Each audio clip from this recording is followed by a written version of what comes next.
Bonjour à tous, que la paix du Seigneur soit notre partage.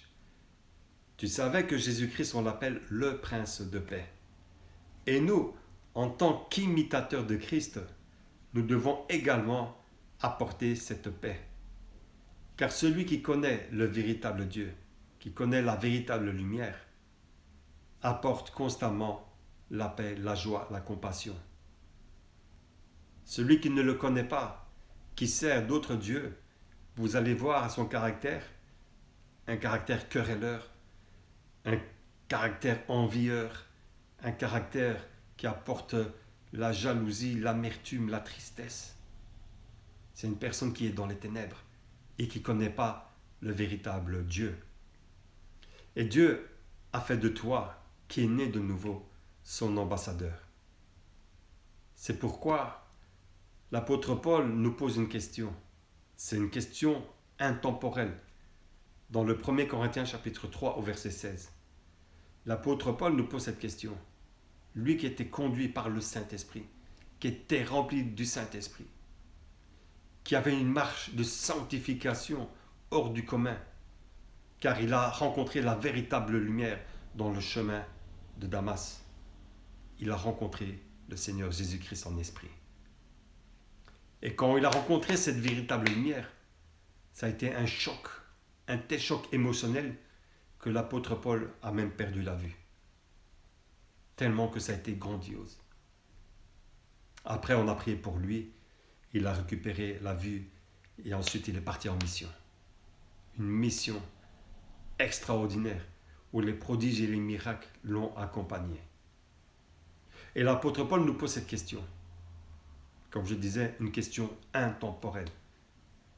Ne savez-vous pas que vous êtes le temple de Dieu, où l'Esprit de Dieu y habite? Donc nous, en tant qu'enfants de Dieu, nous avons le Saint-Esprit qui habite en nous. Et quand nous avons le Saint-Esprit qui habite en nous, nous devenons des ambassadeurs de Dieu sur la terre pour apporter justement des solutions spirituelles aux personnes qui ne connaissent pas le véritable Dieu. Quand tu as le Saint-Esprit de Dieu en toi, c'est comme un feu. C'est pourquoi Moïse a rencontré dans le buisson ardent, il a rencontré Dieu dans un feu. Et quand tu as ce feu en toi, tu ne peux plus fermer ta bouche. Même si tu le veux, tu ne peux pas. Tu as constamment les paroles qui réconcilient, les paroles de vie. Tu apportes le royaume aux personnes qui ne le connaissent pas, aux personnes qui sont loin de Dieu, aux personnes qui prient d'autre chose que le véritable Dieu. Tu as la solution et tu es la solution pour ce monde. Et un ambassadeur a besoin évidemment d'une ambassade. Un enfant de Dieu a besoin de son assemblée. Même si nous sommes l'Église en mission sur la terre, chaque temple que tu es, que je suis, a besoin de revenir à la source dans l'assemblée. On a besoin d'avoir cette communion fraternelle où les frères, les sœurs prient pour nous et nous prions pour les autres. C'est ça un échange fraternel. Et la Bible déclare qu'il est doux et agréable pour des frères de demeurer ensemble. Pourquoi c'est important de demeurer dans cette communion fraternelle? Car quand tu pars en mission, car le monde, c'est une véritable mission, où tu as des oppressions spirituelles, car tu rencontres plusieurs personnes qui ont diverses pensées, des pensées philosophiques, ou qui ont d'autres dieux, qui ne ressemblent pas à ton Dieu, qui ne sont pas les véritables dieux, car nous sommes dans la vérité. Et tu as toutes ces oppressions, et parfois tu te poses des interrogations, et parfois même tu es troublé. C'est pourquoi c'est important de revenir à la source. C'est important d'être à nouveau exposé à la parole de Dieu. C'est pourquoi Jésus-Christ dira, vous qui êtes fatigués et chargés, venez à moi, je vous donnerai du repos. Venez à moi. Tu viens dans l'assemblée et tu déposes tous tes fardeaux. Et tu expliques en fait, parce que le témoignage c'est une puissance.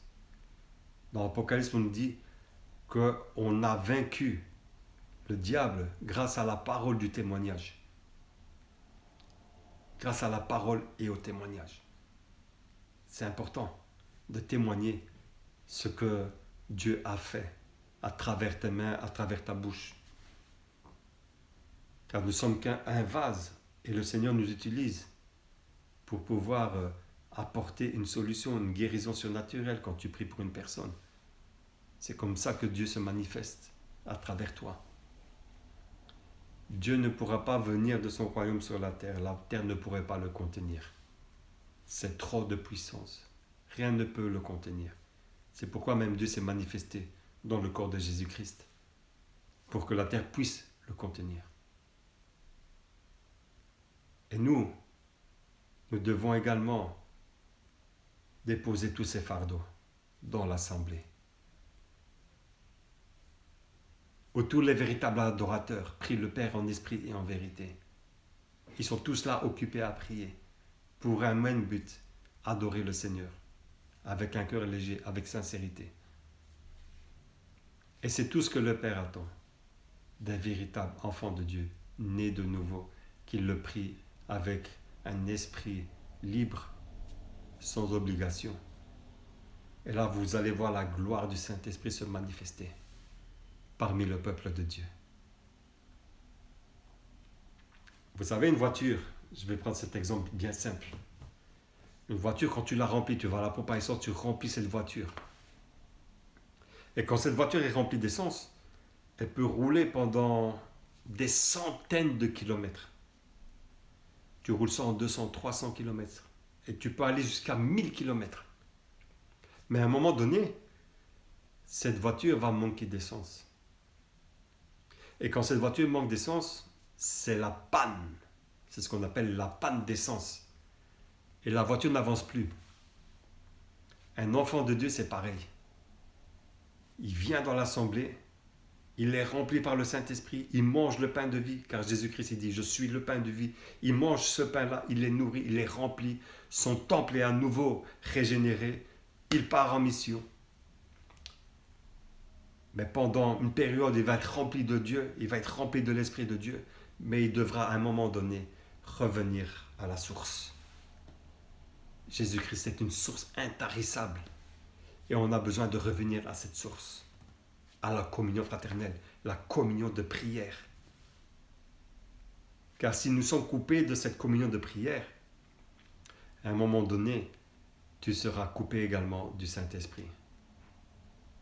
Tu seras coupé et tu seras vide et tu vas sentir un vide en toi. Parce que tu as besoin de revenir à la source. Tu as besoin de cette communion fraternelle. C'est pourquoi même si nous sommes le temple de Dieu, nous avons besoin de l'assemblée. Nous avons besoin de revenir à l'assemblée. Nous avons besoin de la prière. Et c'est très important. En plus, tu le sentiras. Tu le sentiras. Toi qui pries ardemment aujourd'hui, tu es dans l'assemblée, tu pries ardemment et tu sors. Et tu verras qu'à un moment donné, si tu ne vas pas à l'assemblée, à un moment donné, les choses du monde vont commencer à te toucher, vont commencer à t'envahir, vont commencer à envahir même tes pensées. Là, ça veut dire que tu dois absolument revenir à la maison. Et tu as besoin de ça. Tu peux faire l'expérience, parce qu'à un moment donné, la vie chrétienne, parfois quand on oublie les véritables valeurs, on tombe et on se relève et on comprend que sans Dieu, sans cette communion, sans ça, nous sommes perdus.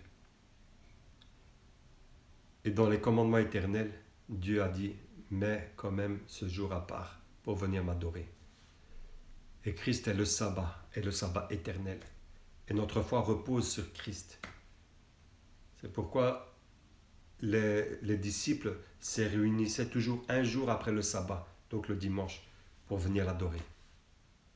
Voilà, que Dieu vous bénisse et n'oublie pas ton identité spirituelle. Tu es le temple de Dieu, tu es un enfant de Dieu, tu apportes la solution dans les ténèbres. Sois béni abondamment.